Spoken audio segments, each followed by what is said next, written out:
Absolutely lovely to have you here in the room, and we have, as all good shows, we're in front of a live studio audience, and we've got colleagues joining us on screen as well. So this is just a reminder to all of our speakers that we're going to have to be very good and disciplined and speak into the microphone so that the virtual audience can hear us.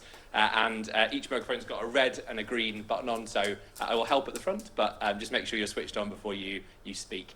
If you're in the room, and we do have a fire alarm, there's no practices planned. The fire exit is just over near where Sir Anthony is standing. Thank you very much for marking the fire exit there.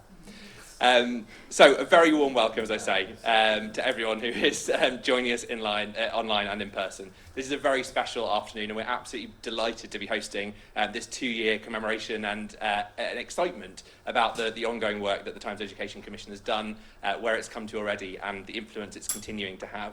I'm Olly Newton. I'm Executive Director of the Edge Foundation. We've been working for 20 years now, as you would have seen from our 20-year anniversary poem by Lem Sissay that we've just played, to really support young people to flourish and support the education system to help make education more relevant. Now, we've always championed and convened those seeking to improve the status quo, and so it feels particularly apt that we get the opportunity to host today's event. It was a pleasure giving evidence to the Commission back in the day when it was running, and seeing the fantastic recommendations, many of which chimed with the work that we've been doing, and we've been supporting the kind of development and implementation of those.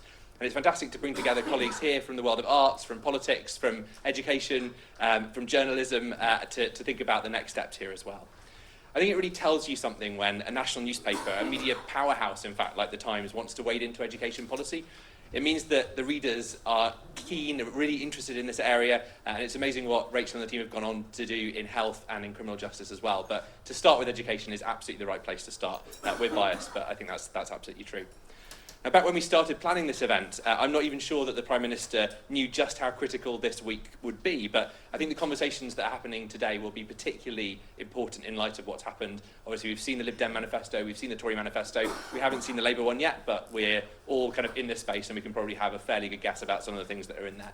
And I think it's a good place to start to say that actually, I think you can really see the threads running through from the Commission's work to a lot of the debate that's happening today. And I was just saying to Rachel before we started that I think this has really changed the terms of the debate. Yes, there's still things to think about when, about how, but there's been a real shift in the tone and about the direction, kind of following on directly from the Commission's work. So we have just an hour and a half together, so it's going to be pretty fast-paced, and we're going to keep people moving. So to start with, I'd like to ask Rachel, journalist and chair of the Times Education Commission, and Sir Anthony, who is the deputy chair, head of Epsom College, author, political commentator, to join me at the front to discuss the impact the Commission's had.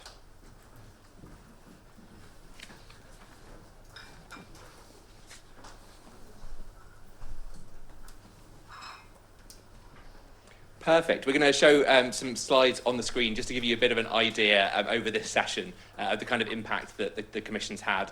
You'll see some of the recommendations, and Holly's helpfully added the word pledged for where a recommendation has ended up in somebody's manifesto, at least one.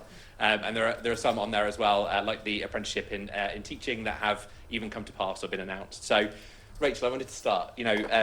Why do you think a national newspaper felt strongly enough to want to engage to this detail in this area? I think there's no policy that can change the country as much as education. It can change individuals' lives, but it's also crucial for the economy. So when Anthony came to the previous editor, John Witherow, and suggested this commission, he thought it was a brilliant idea, and I think it's just so, there is no other public policy that really is so important for the future. But it was also a way of sort of slightly changing and reinventing journalism. So rather than just picking holes in what was going on and criticising the world around us, we were trying to find solutions. And that was a kind of new thing, really. Nobody's done it before, and we're trying to do it now with other subjects. But education just felt like the right subject to start with. And what was so, I think, important was that there are all these ideological divides in education. It's not just left and right, it's knowledge versus skills. And somehow, because we were a very apolitical commission, we were able to rise above that. So we had business leaders, we had educators, we had scientists, we had politicians, but all looking at the evidence. And what really surprised me, actually, I thought this was going to be impossible to reach consensus, but there was just a huge amount of agreement about what needed to change, and that it was about breadth of the education and getting out of these sort of false divides between vocational and academic or between arts and sciences, and just drawing out every individual talent for each child. And that at the moment we've got this kind of one-size-fits-all education system. So for a newspaper that is wanting to shape public policy as well as just report on it, it was a perfect subject. And what's been sort of gratifying or amazing really, and I think it's really on the strength of the commissioners who joined us, many of whom are here today, and the witnesses who we heard from, everyone from James Dyson and Richard Branson to Anthony Gormley to you, Olly, a sort of massive range of people from business, the arts, as well as science, as well as education. So that sort of strength of argument from that range of people, I think, has cut through to the politicians who are, like us, looking for answers in the end. Now, it's clearly a model that kind of worked, not only in this area, but as you say, you've been doing it in health and now in criminal justice as well. And you mentioned a couple of the ingredients that really helped to shape it, so that the breadth of expertise from the commissioners, the breadth of evidence from the people you interviewed. Are there other elements of this? Everyone's looking for impact. Are there other elements of this, if you were kind of doing it again, that you really felt kind of added to the impact? Yeah, I think it was about taking the breadth of the subject. So we went all the way through from early years, right through to lifelong learning, higher education. So we didn't try and segment the system into these different boxes, because actually you can't disaggregate the whole thing. I think it was the breadth of the witnesses we heard from. I felt it was a little bit like a kind of impressionist painting. We weren't quite sure what the picture was going to be, but each little bright spot of colour added up to this whole, within, sort of extraordinary agreement of this picture that built up. And then I think we commissioned polling, focus groups, economic analysis, scientific research. So there were all these different elements that added to this picture. And then also speaking to a lot of children, parents, teachers. So there was a sort of, what I think we did perhaps differently to a think tank report was there was a humanity to the story we told. So there was a sort of narrative. We tried to tell it through human stories, visiting schools, talking to people, because actually education is really about people. It's not about policy.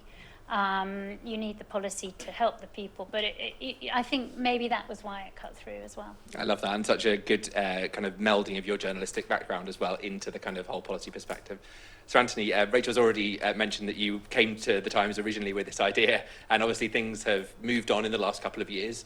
Where would you really like to see, given the context we are with manifestos this week, what would you like to see being taken from this work directly into the political arena? Thanks, Thanks. Just need to press the button on the side, Anthony. Thanks, by the way, very much to Edge for this today. And look, the commissioners and the whole commission found so much to praise in the current system across every single facet. And I think particularly the creativity unleashed by those reforms started by Labour that allowed much more imagination, entrepreneurship, individuality, independence in the system. So there is much more to praise than not to praise. But, one thing that Rachel said, and by the way, Rachel was a glorious chair of this group. One thing that we found, because, as she said, we started on early years all the way up to adult, lifelong education, all the way from the cradle to the grave, is, education looks a little bit different when you do that. It's less, 5 A's to C's as was, less, angsting about UCAS and who's going to make that cut and that threshold. It's more about, what does the word education mean? And, we've had 10 education secretaries in the last 14 years, and the reason we had so many is that none of them passed the test of knowing what the word meant. I have not met a single education secretary who knows what the word education means, and it does mean drawing out. If we don't draw out what is latent and inside every single human being, and every single child in this country is unique and equal, and they all deserve that extraordinary education, then it won't happen. We have an education system that is over-processed. We have an education system that is completely out of touch with the educational needs of our young people. To find out what they can do, the system finds out often what they can't do. So the forgotten third are failing. The fifth who are absenting themselves. I mean, schools should be full of delight, full of joy, full of curiosity. The system is out of touch with employers. We found the evidence was so overwhelming that it's not attuning people to entrepreneurship, to the skills that they need. It's out of tune with what they need to live a happy and meaningful and a good life as parents, as citizens.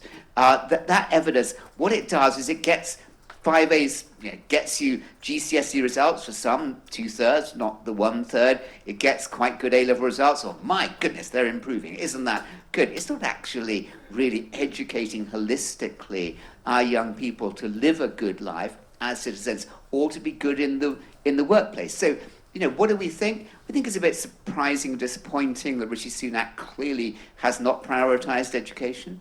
He's not really understood the technology, really understood the economic needs, technological needs, societal needs and the potential of education. And it's a bit disappointing. I wish I could say otherwise, but maybe he'll change his mind. But Keir Starmer clearly is not very engaged at the moment on education. We remember, don't we? Tony Blair said what were his 3 priorities? 3 priorities as Prime Minister. It was education, education, and education. And the man he took over was very disconcerted and upset because he said, I thought I had the same 3 priorities, but I had them in a different order. And that was John Major. Those were 2 Prime Ministers in a row that were putting education first. What about Sunak? What about Starmer? Unless it is prioritised more than this, it won't work. This, as Rachel said, is the economic future of the country. It is the psychological, it's the cultural future, it's the regeneration of this country. It's everything. Education is the building block of everything. It's more important than health. If we educate people well, they'll know how to live lives that will mean less reliance on the NHS and on dentistry, which is disgracefully being ignored. It will mean there'll be much more culture, there'll be much more social capital in our communities across the country. So lots of very good things, lots of incredibly bright spots over the last 15 years, so much to praise and admire, but also a sense that we need to be rethinking what education is. And I think that's what the Commission did. It is about more. You ask any state school head, what are they there for? What do they say? What do they say? What? They're there for children, and how are they measured? Exam results. Exam results, we say, are important. They're very important, but they're not all important. And we've let them become all important. And the exam system, just finally, it majors on the skills, the very, very skills, same skills that the algorithms will always be able to outperform people on. What should we be doing in this age of AI and algorithm? Teaching them the human skills. The big debate of the only discussion that ever matters in the next 50 years is going to be, what does it mean to be a human being? What is human intelligence as opposed to machine intelligence? We're not prioritizing that sufficiently in the school. You go to some highly academic schools and the kids are like zombies. They get fantastic, they get 47 A stars at A-level, 97 A stars at A-level. We need to be developing their heart, their hand. We can do all of that while also developing their minds. So I think it needs more of a thought. It certainly doesn't need a long commission that will report, maybe after the coming general election. It needs Keir Starmer to really, really prioritise this and actually to read the report himself and engage with the people we engage with. We are not party political. We have no party political purpose. We want the best for all young people in our country, and especially the least advantaged by the present system. Clearly, passion is another key ingredient to the Commission's success. Before we move on to kind of dip into some of the areas in a bit more detail, I wanted to ask each of you just for a bit of advice. We've seen the Lib Dem manifesto, we've seen the Tory manifesto. Anthony, you've given us a really good kind of rundown of the political spectrum. Whoever gets in on the 4th of July, what would be your kind of one piece of advice from the Commission's work? Where should they start? Rachel.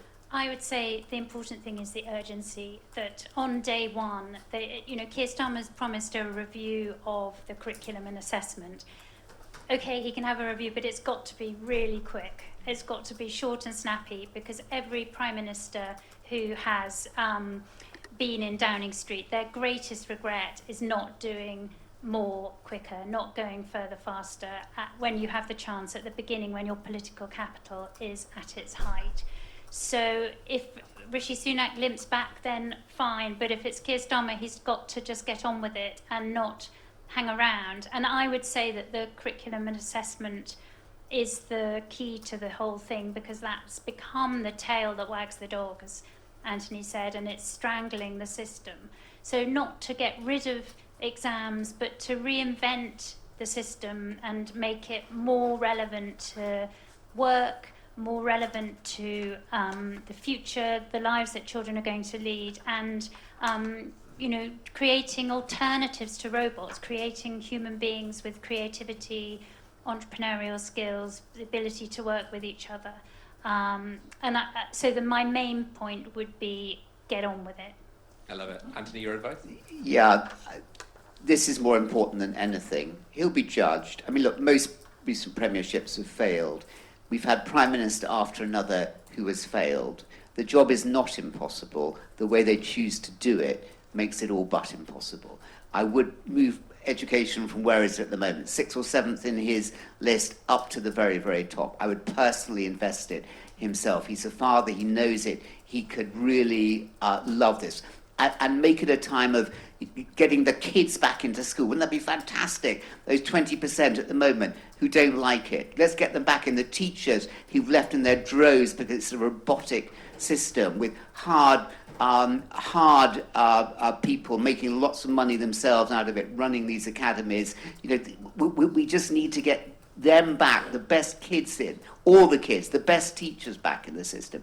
And we need to get the sense of joy back in it. Dominic Cummings, Michael Gove told a lie. They said it's either rigour, what they believe in, or it's joy.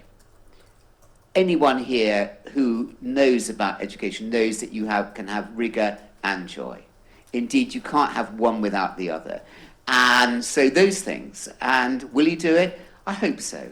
Because we haven't had a really effective Prime Minister who's been an agenda changer for over 34 years. I don't want to hear any more piffle from Labour MPs about how we don't know how this election is going to come. That's exactly what Blair's team said, and because of that, they didn't prepare properly for May 97. Keir Starmer, you're going to win. Grow up about it. Put education first. And let's have a real policy. Let's listen to the teachers, get them back in, get the kids back in the system, and let's listen to what the Education Commission says. Thank you, Sir Anthony. Rigour and joy. We're going to take Rachel's advice and keep it short and snappy, and I'm going to ask these two lovely people to leave the stage. And I'm going to ask Sian Griffiths from the Sunday Times to come and take my seat as we look at towards a British baccalaureate. Sian.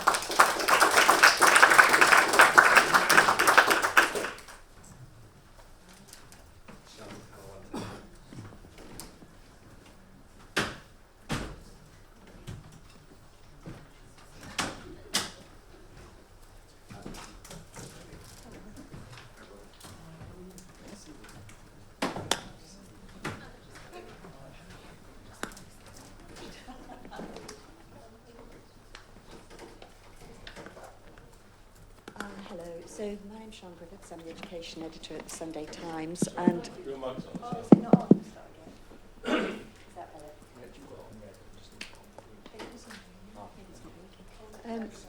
better? Thank you.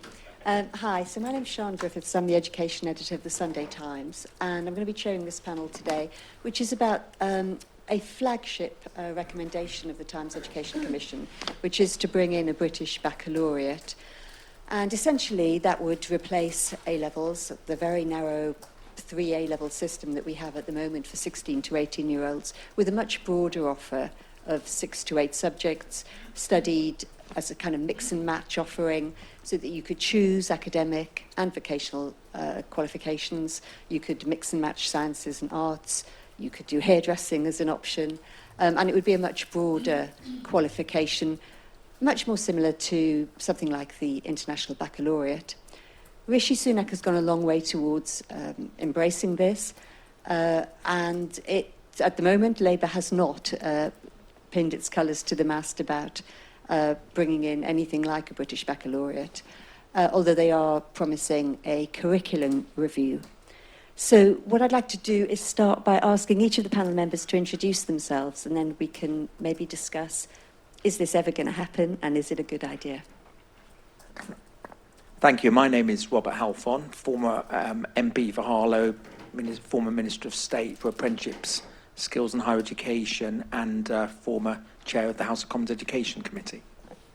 Hello, I'm Karan Billamoria. I'm an independent crossbench peer. Next month it'll be 18 years since I joined the House of Lords. I was the third youngest member of the House of Lords 18 years ago, and I'm still one of the younger.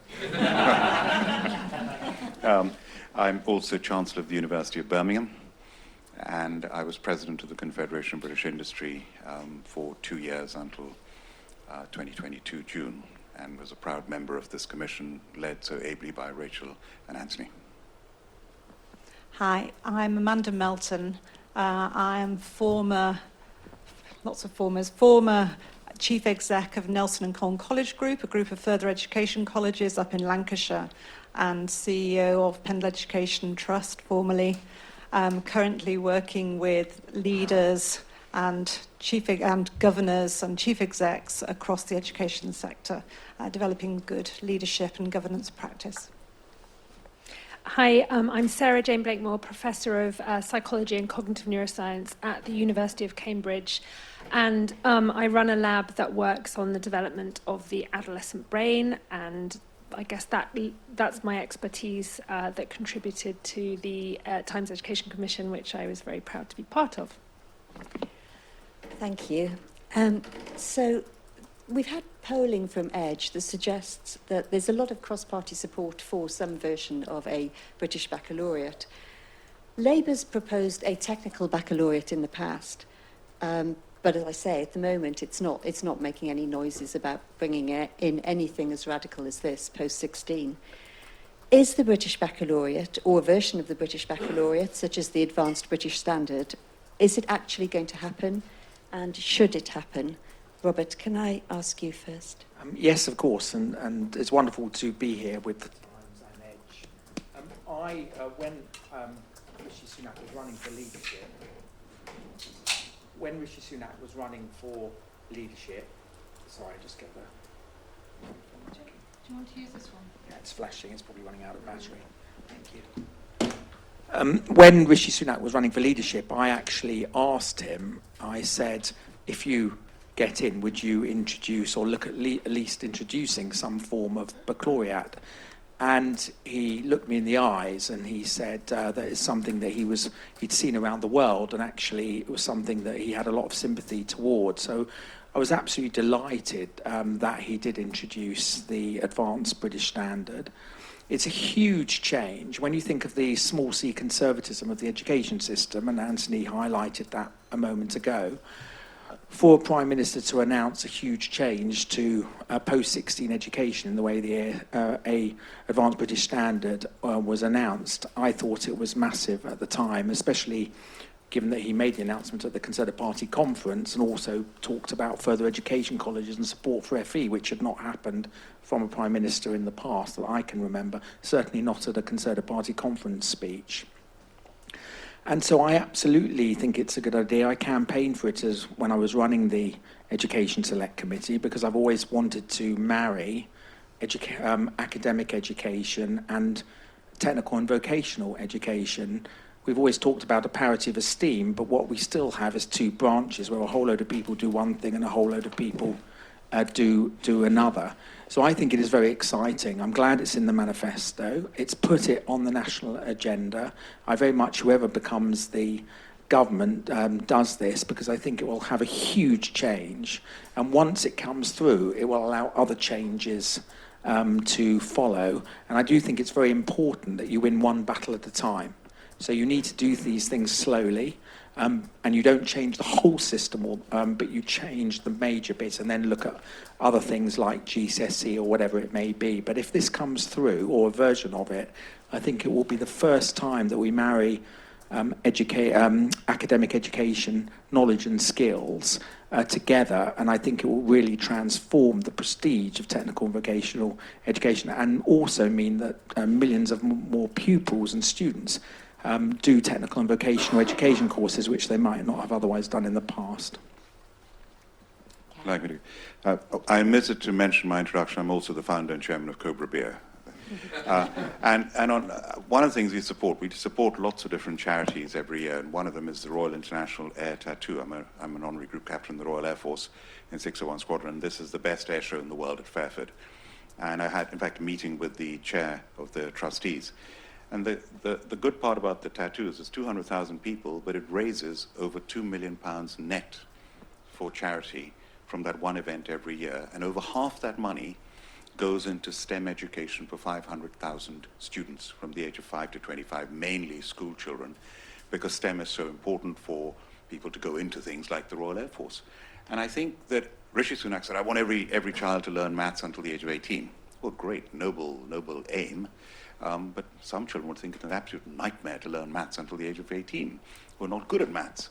So I think the idea of having a British baccalaureate is a good idea.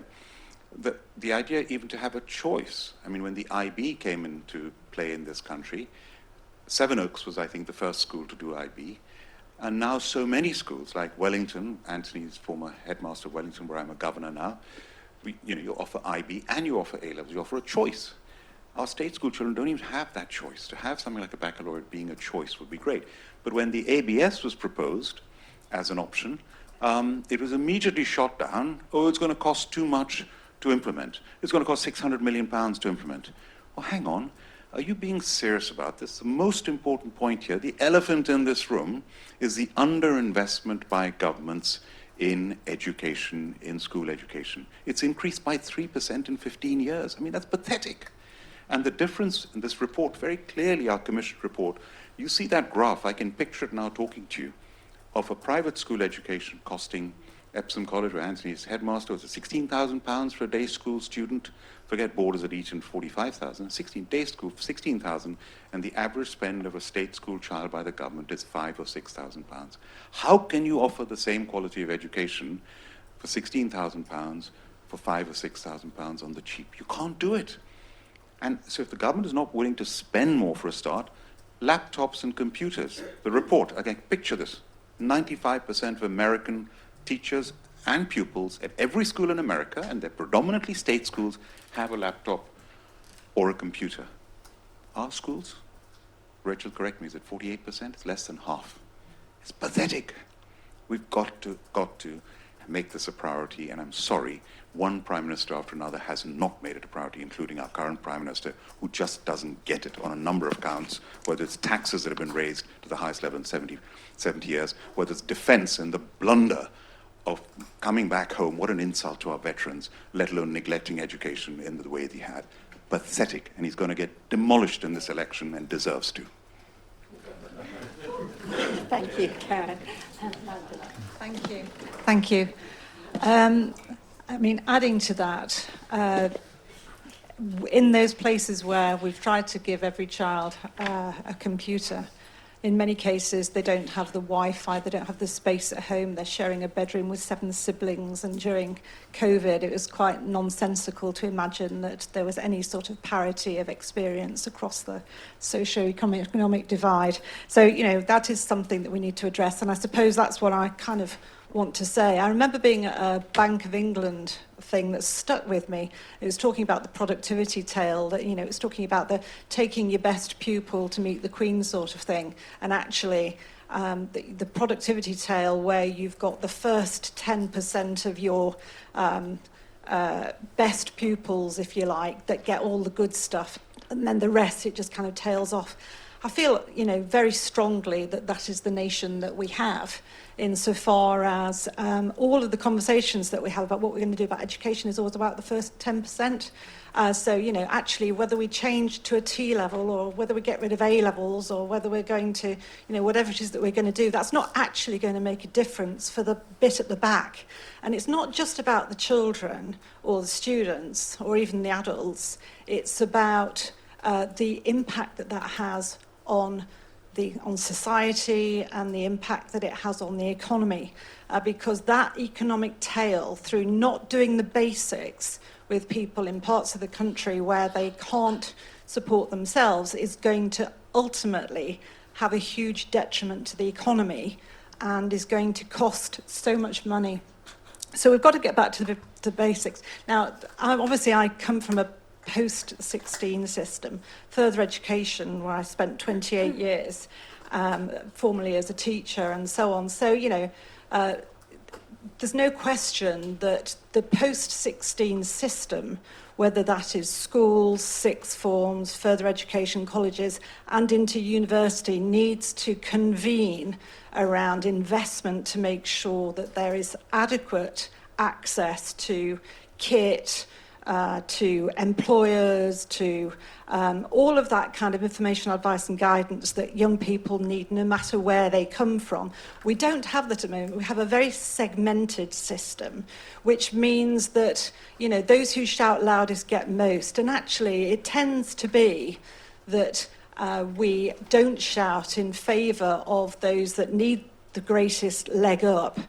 And it's not just for the individual that we need the leg up, it's so that we're not wasting money through society on stuff that if we addressed it early on, then we could deal with it. Now, back to the English baccalaureate, obviously, as a leader of a further education college where if anybody else says something about, we need students all to become engineers, I'm going to shoot them. In fact, we have to make adults who are productive, broad, entrepreneurial, creative, technically able. You can't say you can't do maths. I would shoot a member of staff in my institution who said they can't do maths. Of course you can do maths, you just don't like doing it. You don't need to be, Einstein, you just need to do the basics. Everybody can do that, let's just stop saying it. So why don't we help our children to just be numerate, to be literate. God, I'm thinking about my 34-year-old who had literacy hour and numeracy hour. And so they lost the sport and they lost the art and everything when they were in primary school. So the English baccalaureate needs to go back. It needs to make sure that we put back in all of that stuff that James Dyson was talking about, so that there is that. But we've just got to make sure that it's available everywhere and that we're not just dealing with the ones who are already doing pretty well. Thank you. Thanks, Samantha. Sarah. Okay, so I have lots of views on baccalaureate, and generally I'm very much in favour of it, but I'll stick to my lane and talk about why it's much more in keeping with what we know about how the brain and the mind develops. So we know that unlike 20 years ago when we assumed that the brain stops developing in childhood, we now know that the brain undergoes really substantial and protracted development right throughout childhood and adolescence, and so does the mind, so does cognition. And the human brain doesn't stop developing until some point, 20s or 30s, very big individual differences dependent on the individual and also the brain region we're talking about. So is that in keeping with what our current education system makes children do, which is decide what they want to do for the rest of their lives at the age of about 15? It makes absolutely no sense. The brain continues to be able to learn. In fact, we think of the brain as having heightened neuroplasticity, so being better able to learn in adolescence than in adulthood. And when I say adolescence, I mean going right up to the mid-20s. A lot of people really don't know what they want to do at the age of 15, and yet they are made to choose whether it's a technical, vocational course or A-levels. They tend to pigeonhole themselves into either arts or sciences, but there's no room for change after that. It's very difficult to change what you want to do after you've been educated until age 18 in our country. So in that sense, having a broader system until age 18 really makes sense for young people. And the other thing to say about that is that there's nothing radical about the baccalaureate. It's what most other countries that educate children up to 18 do already. So we would just be bringing ourselves in line with the majority of countries in which education is mandatory until 18, like it is now in this country. So I'm completely behind that change. Thank you, Sarah Jane. So everybody on the panel actually in favour of a British baccalaureate. I mean, there are all kinds of follow-up questions, like what will happen? Should GCSEs also be looked at? Should they be streamlined? How would that fit into a British baccalaureate? But I think what will be interesting to see will be whoever wins the election, whether this idea will be taken forward, or whether there's just no appetite at the moment for such radical change in the education system, which is just so badly underfunded. Thank you, everybody.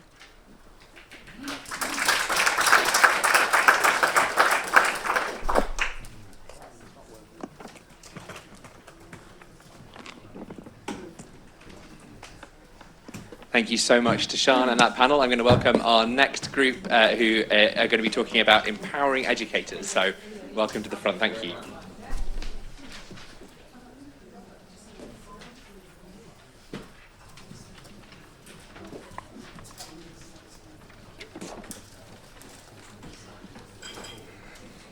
Perfect. Another of the really big themes of the Commission's work was around the whole issue of empowering educators, increasing trust in the system, giving teachers the training and the support that they needed. Some of the recommendations, I'm sure you know, having memorised them all, but looking at Ofsted more as a helping hand than a big stick. And that's really kind of pushed the narrative there around things like the report card, which has been taken up by Labour. The idea that professional development should be really backed and validated every 5 years by the Chartered College. The idea of a new category of consultant teachers, which would allow teachers to kind of get promotion and greater skill in the classroom without needing to move into management. So really, really important area for this. I've got three amazing educators with me, so I want you to introduce yourself, but also let's take a positive spin. Tell me what's the best thing about being an educator at the moment as well. So let's start. Hi, I'm Evelyn Ford. I was a head teacher until the summer of 2023, currently on a gap year exploring other things in education. I was also ASCL's President, Association of School and College Leaders, 2022-23. So I'm doing lots of other bits in the sector, but I'm also proud to be a trustee of Education Support, which is the only charity that supports teaching and non-teaching staff in the sector. So that keeps me busy a little bit.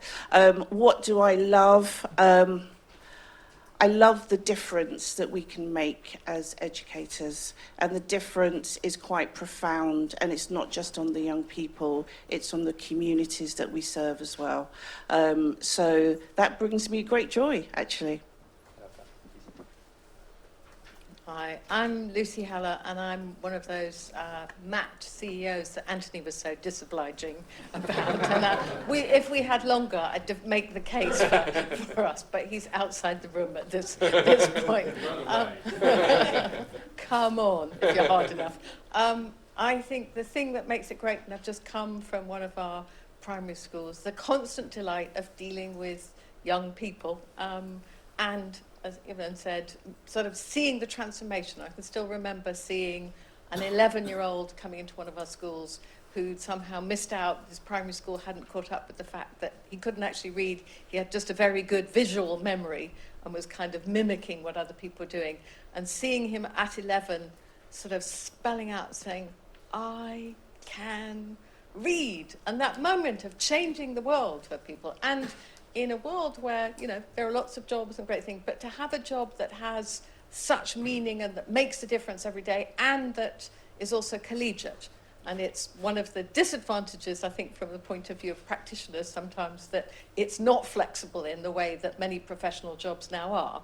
But you have the advantage of working with colleagues every day, that sense of sort of engagement with the world and the community, as Evelyn talked about. So that's, for me, what makes it great.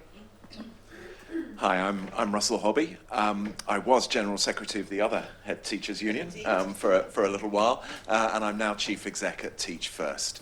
As a recruiter of teachers, I see lots of ways in which the workplace in other workplaces are far ahead of what we can offer in education in terms of hybrid working and flexible working.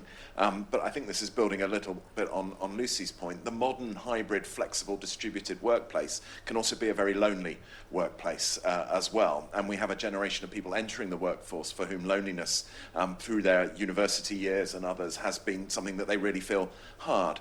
The one thing that you can guarantee in a school is that social connection, whether it be to the other adults in the school and particularly the children as well. Schools are vibrant, joyful places, and there are places where you can learn from other people as well. And I think we need to shout a lot more about that, and we can then compete with some of these other workplaces. I love those joyful points. That's excellent. Now, obviously, we were just talking about the manifestos. I mean, it's clear from all of the parties that they want and need more skilled teachers to be in the classroom, to join the profession, to stay in the classroom. What would be your advice? And we'll come from Russell back this way. What would be your advice as whoever takes up office to really make a shift in that area? So recruitment and retention are two sides of the same coin, and I think it makes a great deal of sense to think of them together, and in fact probably to think about retention first, because the fewer people leave, the fewer people you need to join, and you've invested a lot in these people while they're in the profession as well, so we would like to keep them. I also think that the forces that drive recruitment and retention are somewhat different. So when it does come to recruitment, I think salary is a very powerful force on that. People can compare starting salaries, they know what a teacher's starting salary is, and they know what they could get elsewhere. Those are quite powerful drivers, but I don't think in many cases it's as powerful when it comes to a tool for retention. And time after time I see people leaving the teaching profession for salaries that are lower than the salaries they were on as a teacher. So that tells you it's working conditions that are in there as well. And I think there are a number of aspects to that. We've talked a lot so far about reform of the curriculum and of the examinations and of Ofsted as well. In many ways, those are interesting topics, but they miss the overall point, which is the incentives and the accountability that are attached to them. You can have the best inspection system in the world. If you have punitive consequences attached to it, you will distort and narrow behaviour. You can have great and well-designed exams.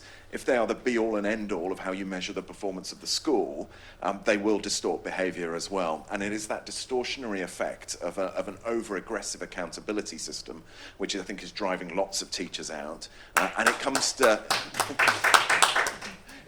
bear on those schools serving the most disadvantaged communities even more than others, because they're under the most scrutiny.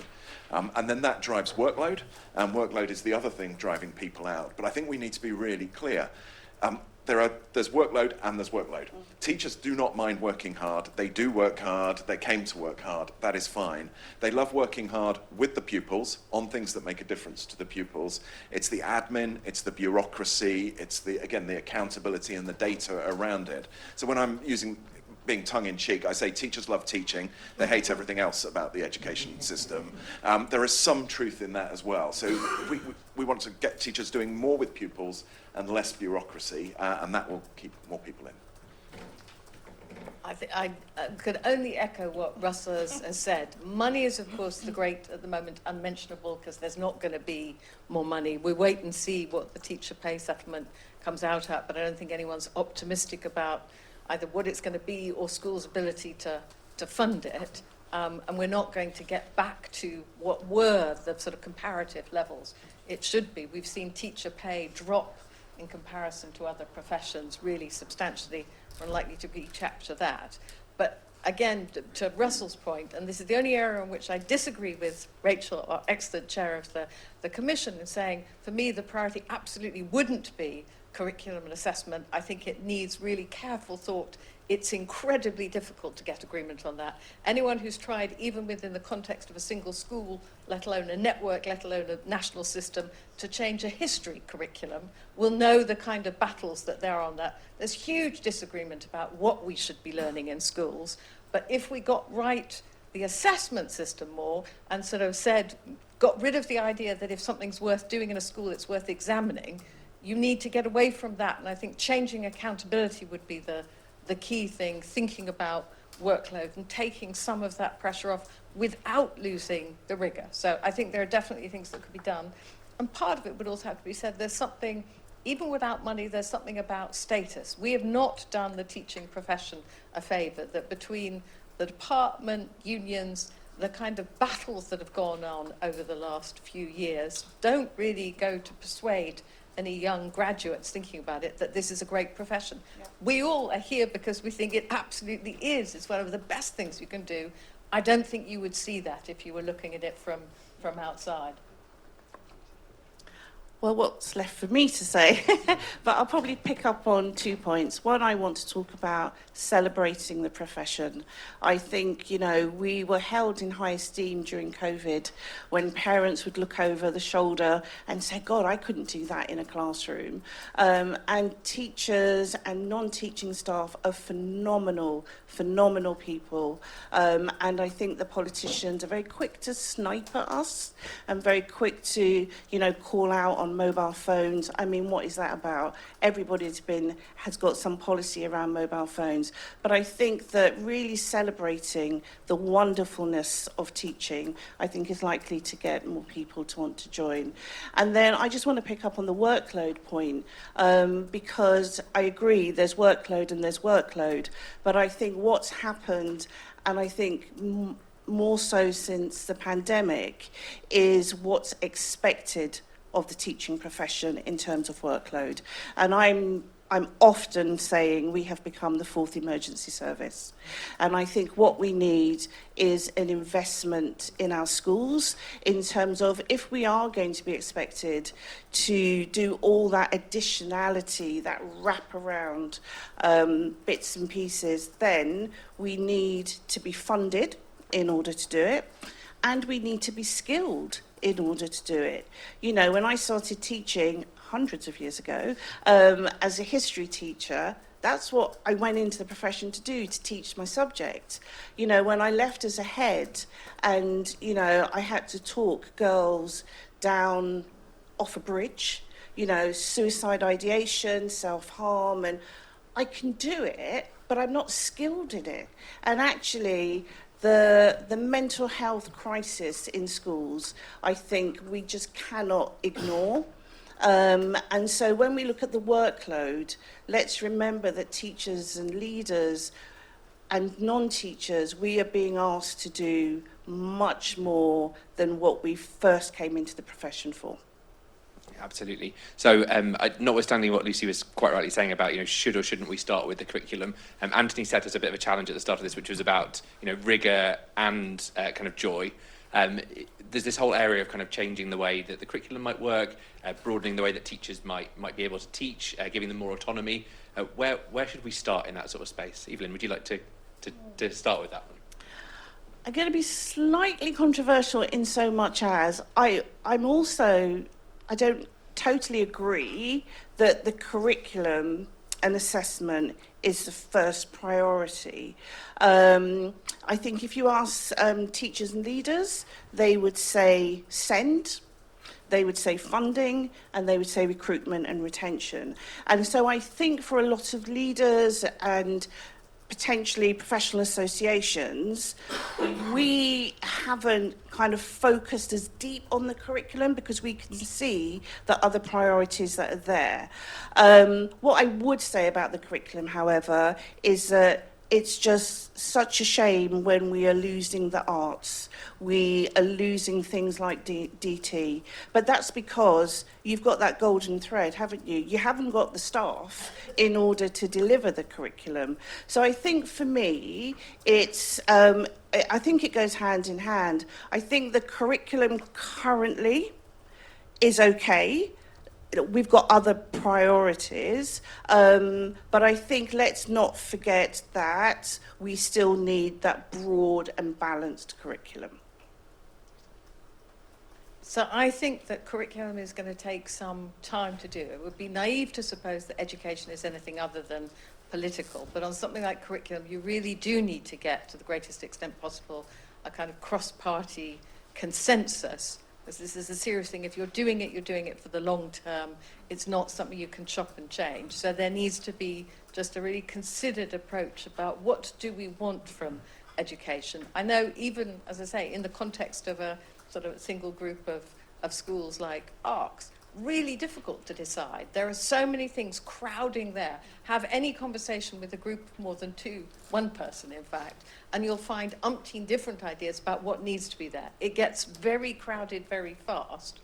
Thinking about how we do that, giving the sort of flexibility and giving the resource, and as I say, I think key, as Russell had said, was changing the accountability system. We've got it focused far too much on a sort of narrow pinhead, and I think when we come on to sort of questions about, you know, Ofsted and accountability, that will be one of the first places where you could start making a difference and take some of the pressure out of the system.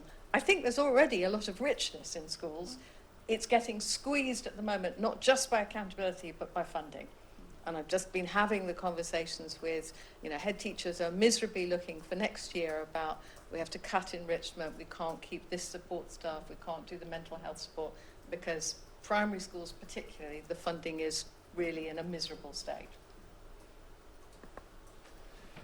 So we're told there's no money left, and that's going to make it hard to fund, you know, exciting, dramatic new initiatives. It's going to make it hard to add things into the system. We also have a workforce that I think is tired, if not exhausted, by what they've been through, and the idea of ripping everything up and starting again is not a very attractive one in some instances when you've invested a lot in your curriculum as well. So with those two elements to it, the kind of thing that I would be really looking for is not what I can add to the system, but what I can remove. It is much cheaper to take things away. It's not free. You still need to change it, but let's take things out as well and look at the overcrowding, the level of content that we have, and really focus the system on trying to do a few things well. And that's really, really hard, because that does mean not doing some things which are important, but we don't get to do them anyway because we're skirting over the edges of them as well. So let's focus the core on a few things that have the right amount of space, and then let's use that space for the joy of that as well. And I would be particularly interested not just in broadening the curriculum, but in the extra curriculum and the co-curriculum, or however we should describe it as well. That's where I think the space for creating resilience and confidence and employability skills and teamwork and so on, not in the academic curriculum, which needs to be protected, but in the side around it.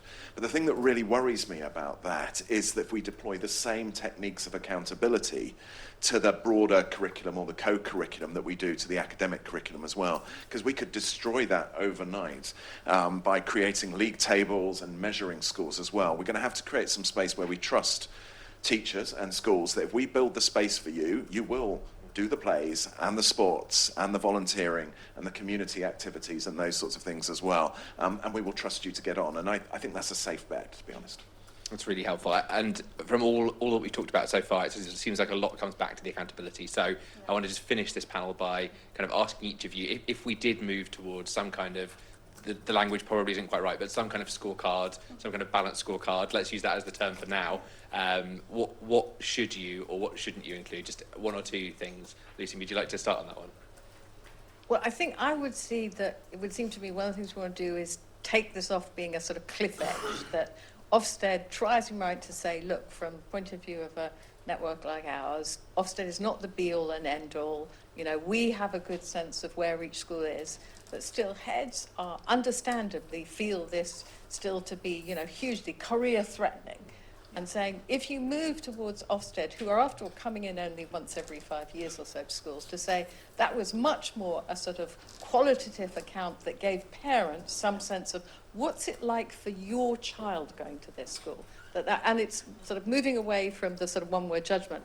But you could still have a nuanced report card, which came every year. We have the data already. It wouldn't be just about academic. It would be including all those things like exclusion. It's trying to give in context a sense of schools. And again, it's not the critical thing. You would see this every year would come out. You'd want it not to be sort of a huge trauma for schools to take, but just providing that information about where they are. And it's as much for their governing bodies, for those who are managing them, about where are you in relation to other schools? How does it look against similar schools? It's very tough to get it right. And I know we've tried doing those kind of dashboard reports, network, again, rather like curriculum. You get into lots of battles about sort of what do you want to look at? Is it permanent exclusions? Is it this? Do you do the student surveys? There's a lot there, but precisely the point is not to depend on single data points to be the critical judgment about a school, because so much depends on the context of where you are. Yeah, I mean, our school have done a lot of work around this and had lots of conversations, and we've come up with a report card which comprises a set of agreed national standards. Now, what that actually looks like will definitely take some unpacking, but I think the one thing that, kind of building on what Lucy said, I think some contextual information would be super helpful. You know, the school that doesn't have any science teachers, you know, so you go back to recruitment and retention. I just think if there was some context around the challenges that schools are facing, because one school up the road might have a full complement of staff, and so you may be getting those amazing results and so on, but the school down the road, you know, that small primary school that is underfunded, doesn't have the staff, and I think that is a real challenge. So for us, it's really kind of giving that some more wider context to the schools, I think would actually lessen the stress, because it is super stressful, it's career defining, and when your back is up against the wall with certain challenges which are out of your control, I think that's very, very hard. So that contextual information, I think, would be important. I think those are all sensible changes and reforms, but I'm actually not very excited by reform of Ofsted as well. I think there isn't a perfect inspection system. I think human beings conducting inspection are always going to be subjective, and I think when Ofsted tries to claim objectivity, it's wrong and it's taking away from what it should be. We can change it all, and we will find the other flaws and other distortions from what we've changed it to. We move away from one-word judgments. We have 4 judgments. Someone finds which of those judgments is more important than the other ones, or I'll combine them all into a blended judgment and so on for that as well. And this makes me sound like a broken record. It goes back to what you do with the inspection results as well. And Ofsted doesn't sack head teachers, to the best of my knowledge. It's their governing body, or the trust, or the regional commissioners as well. Ofsted provides a judgment, and we decide what we do with that judgment. And when the stakes are high, heads will do whatever they think is in the inspection framework, and it will crowd out their common sense and their judgment and their wisdom on it as well. When Ofsted is not the be-all and end-all, head teachers and school leaders will find the space to do what they know is right within there, and those judgments will then be helpful indicators to those who are trying to support schools where that school needs to improve as well. So it comes back to what we do with these measurements. But if you shifted it so that you were saying precisely that Ofsted wasn't the be-all and end-all, you accepted there's a sort of once every 5 years, and you had coming separately straight from the department the data report, which is the balanced scorecard that just comes, and it's not meant, since it's coming with that frequency, it's not meant to be sort of cliff edge for people. That, it seems to me, would shift things, that it's giving you a sense of where your school is, whether you're a parent or a sort of school leader or a governor in that setup. You get that sense. So you've thereby sort of re-weighted Ofsted so that you're not waiting that long. If you've waited 5 years, it does feel pretty sort of definitive as a judgment on your school. Huge thanks to the 3 of you. That's absolutely wonderful. And I'd like to welcome Rachel back to the stage to chair our final panel on opportunity. Thank you, Olly. So our next panel is about the idea that talent is everywhere, but opportunity is not. And if I could ask the panellists to come and join me on the platform. There were 2 facts and figures that really shocked me when we were doing the Education Commission. The first was that young people at 16 from disadvantaged backgrounds are 18 months behind their wealthier peers. That figure is now 19 months, I found out last week. 19 months, and in some parts of the country it's almost 2 years. It's 21 months. Poorer children are behind richer children on average. And 40% of that gap is in place before they even start school at the age of 5. And I went to Estonia, which has the best education system in Europe, according to the OECD. And they said education's like a tree, and if you don't get the roots right, if the early years roots aren't strong, then the tree is never going to thrive. So I think there's something really powerful about education starting very early, and the fact that we mustn't write anyone off. So for this, could I just ask you all to introduce yourselves quickly? I'm going to start with Ed at the far end. Hello, I'm Ed Dorrell. Can everyone hear me? Hi. Ed Dorrell, I'm a partner at Public First and a domesticated education journalist. Domesticated? Hello, I'm Olly Newton. I'm the Chief Exec of the Careers Enterprise Company with the National Body for Careers Education. Previously I've been a head teacher and co-founder of Voice 21, which is speaking at the heart of the curriculum. I'll put my tin hat on to say that.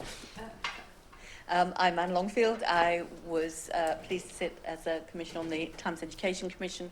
I was previously the Children's Commissioner for England till 2021, and I'm currently the Executive Chair of the Centre for Young Lives. Hi, and I'm Kieran Gill. I was also very proud to be a commissioner for the Times Education Commission, and I am the CEO of The Difference Education Charity, reminding myself what we do, supporting school leaders to take whole school approaches to reducing exclusion, absence and marginalisation. And I'm a former teacher for my sins. So I want to start by asking each of you to suggest what you think the next Prime Minister should do to reduce that really shocking disadvantage gap between wealthier and poorer students. I'm going to start with Kieran.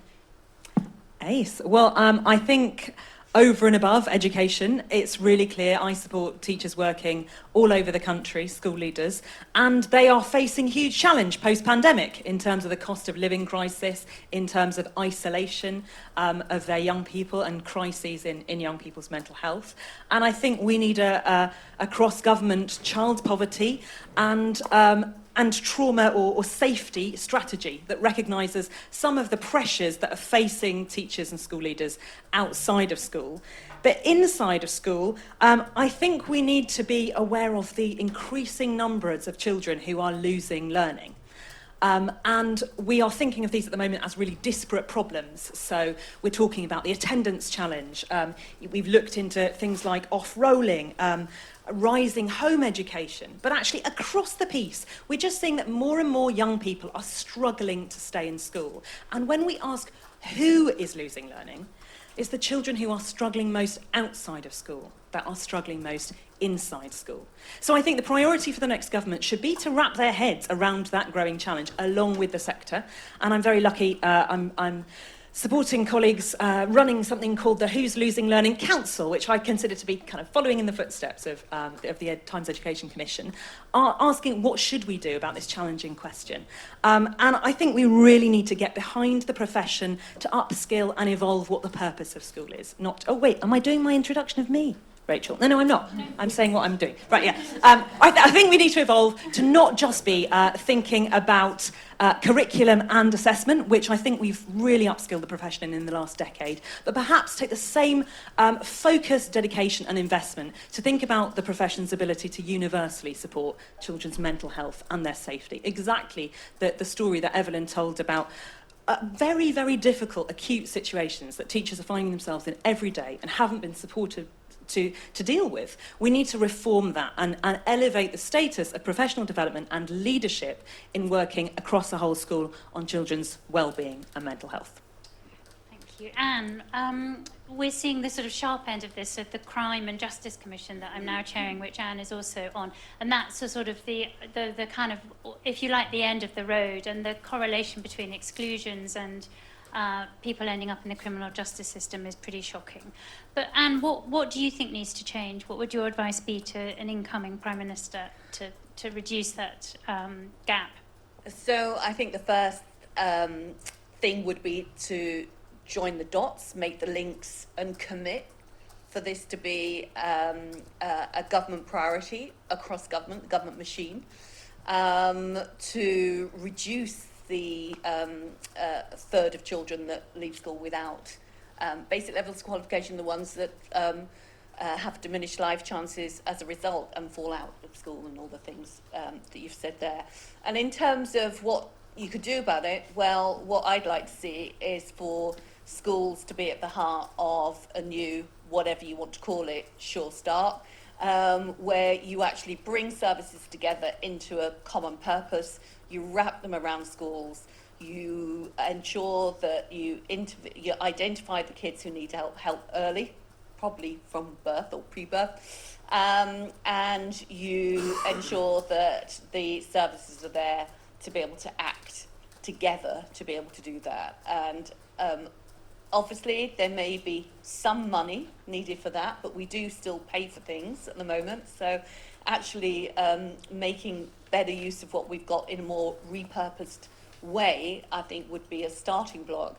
But whatever we do pay for this, I'm absolutely sure that we would save money in the long term and help many thousands, if not millions, of young people to thrive. I think the research we saw showed that for every £1 you spend on that early years education, you save £16 in the end through higher employment opportunities and also lower crime rates. So, Olly, what do you think? Does this sort of reconnecting education with employment play an important part? I would say so. Look, I think what we're saying is outside of school, the work of supporting disadvantaged young people is inter-institutional, it's multi-institutional. So there's something about working together with all the actors in the system really well. And so that means everyone needs to move a bit. Institutions need to be outward focused, porous, and in my work, porous to the world of work. So there's something around the support around the most disadvantaged learners. But I also think there's something, and I would say this, and I put my tin hat on, the substance of education, what a young person experiences every day matters. And that is the curriculum, and it's the extracurriculum, and it's the co-curriculum. So I don't want to lose this. There is a bit of political consensus around a broader curriculum, and it's for a very good reason. The broader the curriculum, the fairer it is. More opportunities to succeed, more ways for young people to find the things they're really, really good at. So I don't want to sort of speak against my colleagues from the sector, but it is worth thinking about the curriculum because and the way I think about it is, yes, you need the academics, of course, English, maths, but you can teach those in very different ways, more outward-facing ways. There's a fantastic maths circles project which gets young people speaking about maths, having their voice. When we think about the core curriculum and the extra-curriculum, the co-curriculum, that's not how the young person experiences it, that's just the curriculum. So you need it all together, all enhanced, supporting the most disadvantaged. And for my work, thinking about work experience, I think we need to reinvent that. We want young people accessing employers every year, year 7, year 8, year 9, year 10, year 11. There's no point doing it at the end of year 11, it's too late. So yes, all the support around young people we've got to get right, but I would just politely suggest the substance, what children experience, still matters for disadvantage. Interesting. Ed, what are your thoughts on this? If you go last, you have to kind of think of something new to say, which other people haven't said already. I feel, relitigate a couple of the points made. I mean, the starting point for a school, I mean, literally just a school, is that you have students in the school learning, and you have a teacher in front of them teaching in some way. And at the moment, we can't get the kids into the school, and we can't get the teachers in front of them to teach. So everything else, sorry to disagree with you, Olly, slightly, is second fiddle. So, and at the moment, in this country, the teacher recruitment and retention crisis is worst in the poorest places, and the attendance crisis is worst in the poorest places. So opportunity isn't spread equally at a very, very, very basic foundational block. Now, we can discuss at length, and I would be happy to discuss it for about 27 million hours, why those things exist, and we don't have time in a 15-minute panel. But if I was the Prime Minister, to go back to your exam question, Rachel, they would be my priorities. I don't disagree a lot with what's been said, and I do believe profoundly, actually, and I think one of the big drives of this Labour government, and it will be a Labour government, thank God, will be rebuilding something akin to Sure Start in the way that Anne has set it out, a more school-based equivalent. By the way, Gove burnt Sure Start to the ground on the basis of a lie, which was that Sure Start didn't work, and thank God we now have evidence, courtesy of about 3 weeks ago, that it did work, and I don't disagree about the curriculum. Thank you. Olly, I'm wondering whether we need to be more, there needs to be more breadth in terms of the choices offered to young people. So the Conservatives in their manifesto are pledging 100,000 extra apprenticeships, and apprenticeships are increasingly popular with voters and parents and young people as well. Do you think the system needs to be more even-handed between the vocational and the academic, and what difference could that make? Well, look, the point of education is that young people have got to find their highest point of contribution in the world, and we've got to believe that being a welder, a heat pump engineer, a lawyer, a businessman, and you can go different routes into that, by the way. You can do degree apprenticeships, as Rob Halfon has championed over many years. That's incredibly important to a fair education system, in my view. But look, there are barriers, and we find this in our work. In my job, we've got to raise awareness of these routes. We've got to make sure young people see how fantastic they are, how they are brilliant access to the world of work. And I work with employers too. Employers aren't all, if I can say this quietly, sorry to my colleagues from Cobra Beer, aren't always ready to receive 18-year-olds. Well, they need to have the support system in place. So look, I think it's absolutely crucial that we get the technical education system right, because that's a foundation of fairness, in my view. And do you think going back to the sort of early years education, that is the sort of essential prerequisite, if you like? I mean, I talked to some head teachers, it just was so shocking to me that they were saying children were coming in still in nappies, unable even to say their name, unable to hold a pencil, let alone a knife and fork. What's going wrong in families, and what do we need to do about that? Well, definitely so. We need to really, I think, commit to early education. We've kind of edged towards it, but haven't really got to the point where we fully embrace it and are able to maximise that. You talked about going to other countries and seeing how they see that, and that's very much part of that whole education journey. We haven't yet got to the point where we invest as much in early education as we do in some points later on. But it's there to see. It doesn't take long to look at the stats, as you say. Those kids who are the most disadvantaged, the most likely to start school behind their peers. COVID dealt a dreadful blow to them, and we know that huge swathes, I mean 40% in some schools, where children were coming in nappies or in buggies or with dummies in school that you would never see before. And that puts a huge burden and also takes the time of those precious first few months in school. So I think that, you know, we need to see a revolution in the way that we actually support children before they get into so-called formal schooling, and really need to look at what we can do to put in place almost a kind of, a bounce into school, so we can identify which children need additional help and give them that springboard they need so they start school with that bounce, which will, I think, make all the difference. But we have to get serious about early years. I mean, someone who's campaigned for childcare in early years for about 100 years, and sometimes when people didn't even know what you were talking about, actually there's a good swathe of stuff around nurseries and childcare being mentioned in this election this week, but it needs to get to the point where it's not just about parents, it's not just about education, it's about development, well-being and education. They're all wrapped up together. And do you think it's a good idea to have more nurseries in primary schools, as Labour are proposing? Well, I think the whole notion of there being areas of the country that are ill-served for childcare is actually very real. And whilst we've had a market which is very much around individual small businesses that are often responding and doing their best, they simply can't afford to run in some of those areas. So as always, you know, the areas where there's the greatest need for childcare often at an affordable price are the areas that have that double whammy where there just isn't the childcare there, or it's not high quality. So there's definitely a need to target some of those areas, and again, being pragmatic, as with the idea around hubs around schools. School buildings are a great place to place this, partly because there's likely to be additional space, but also parents trust their school, and it's the heart of the community, so it absolutely makes sense. Kieran, to Ed's point about school attendance, you work a lot with these the children who aren't always in mainstream education. Why are those attendance figures getting so bad?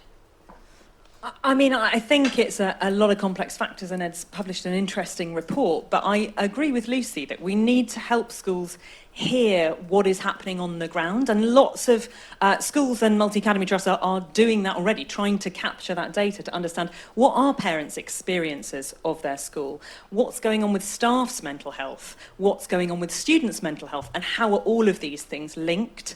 And I think what we need to do is definitely get a clearer picture, and one of the recommendations from the Times Education Commission was that the Be Well survey is capturing some interesting sort of regional data. But I'm really proud at the difference that in the last year we've been developing the Be Well survey into a school level, sort of a bit like a pulse really, to understand what's going on for students' well-being, for their safety, for their sense of belonging, which we know in recent data is very linked to whether they want to come to school and they feel part of the community.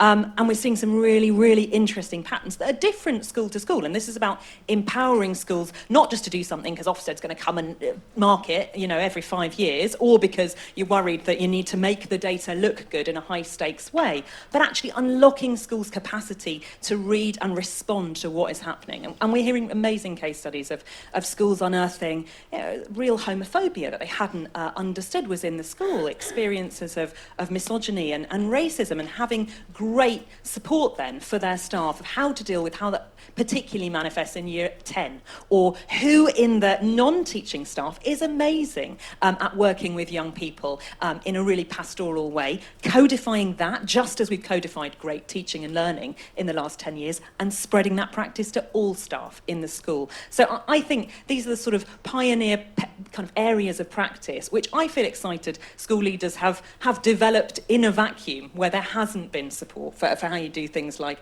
you know, run co-located services and parent hubs all over the country. We've got schools stepping into these absences and stepping up to the plate. And what I hope a new government will do is codify some of that and support us to roll it out across the profession. We're almost out of time, but I just wanted to finish by asking you, Ed, about public opinion and whether you thought parents stroke voters were up for reform. So, I mean, we did some polling to mark this anniversary, and it found that only a fifth of parents or a fifth of voters think that the education system's currently preparing their children well for work, and a tenth think it's currently giving them the life skills that they need, the sort of essential life skills. And you did some really interesting focus groups for us during the commission. What's your sense of whether parents want things to change? There's a tension within public, what we might call parental opinion on this. People are broadly satisfied with their kids' education. Whether they should be or not, we can discuss, but they are. It's not a top-tier issue for people when they think about public services falling over. And it's one of the problems that the sector has when lobbying for better funding to support more teachers or get kids back into school or whatever. But when you get under the bonnet, I was going to say into the belly, under the bonnet of it, broadly people do want a more broad and more balanced curriculum. They do want a piece of work I did with Reza over there, in fact, 2 or 3 years ago, when he still worked for Public First, looked at this. They are very, very aware, to go back to this conversation about co-curricular and extracurricular offer, that has been eroded. They've seen it eroded even more since COVID. They're aware that, not language they'd use, that it's a social justice issue, that they want their kids to have more access to sport and games and drama and music and art. And they're aware that that's what, and working class parents are aware that that's what their kids miss out of compared to their more middle class counterparts. And I do think it will be a significant drive of a new Labour government in the next several years, I hope. I'll finish with a slightly amusing story, which Rachel's heard lots of times from one of those focus groups I ran for Rachel. It was just towards the end of the Times Education Commission, and we decided to run a focus group in Oldham, I think it was, to test the emergent conclusions on what working class voters in what we used to call the Red Wall thought about these things. And this group of parents broadly liked it. They were pretty happy. They were pretty interested in it. They were pretty interested in a more broad balanced curriculum. And then one of them said, and I won't do a Oldham accent, but one of them asked, and what's it going to be called? And I said, well, it's being talked about as a British baccalaureate. And he said, well, I don't like that. That sounds French. So very keen on the ideas therein, but we might need to rebrand. Thank you very much to all the panel. That was fascinating. And I'm going to hand back to Olly. But before I do, I also just want to say thank you to Olly and Holly and the Edge Foundation for hosting this really brilliant event. Olly. Thank you so much, Rachel, and thank you for that excellent panel. So we've got a couple of minutes just to finish off. Before we round up, I wanted to welcome Anthony back, having set the challenge of rigour and joy together, just to share a few reflections before we close. Anthony. Okay, so just very briefly, I think that anyone listening to this would have heard an incredible range of well-informed, highly committed people to education. The Times Education Commission and others here and others online really share. I think we're united with their differences of opinion, but probably 85% of what we've heard today, we are committed to give all our young people, remembering, of course, education is more than just young people, but all our young people the best possible start in life. And what I hope is that when Labour wins, and as Ed said, Labour are going to win, that people in this room, the Times Education Commission, will actually have a voice with them, because who else do they rely on? They rely on special advisors who often know nothing. They're highly tribal, highly political. They're looking for short-term political gain. They are not looking at the interests of young people. There are demoralized civil servants, and they're come-and-go politicians. Anyone from Mars looking at the quality of what people have said today, and others involved in the Commission and in the penumbra around it, brought together by the Times, could not fail but to be in awe of the breadth, the field of interest, the breadth and the expertise. And so I just hope that Labour will be open, much more open than the Tories were, to listening and to recognising what this has to offer. And thank you to Edge, and thank you to Rachel for being that chair that made it all happen. Thank you. So I just wanted to finish by echoing that point of Anthony's about breadth. I think the breadth we've heard of the debate in this room and the breadth of the Commission was incredibly impressive. And I hope that the commissioners who are present here today feel incredibly proud of changing the terms of the debate. We've all been on various commissions and groups over the years, and none of them really have kind of made the impact that this has. There's something magical about the work that you've done. I'm really glad that we've had the opportunity to help to kind of reignite and kind of push that debate forward 2 years on. So yes, I hope you're all very proud of the work that you've done, and everyone else who gave evidence and is supporting the way that this comes together. I think it's also clear that there's so much more to do. As we've said, there's a huge amount of passion in this room and in the online sphere that we're talking to as well, but also a lot of hope, I think. And I really want to just close on that point and say that I think, this community coming together in this way around this broad set of issues, starting to cross-cut, starting to, as Anthony says, have the 85% in common and argue sensibly about the rest, is an incredibly strong cause for hope. So thank you so much for joining us today, and we look forward to continuing to bring this community together. Thank you so much.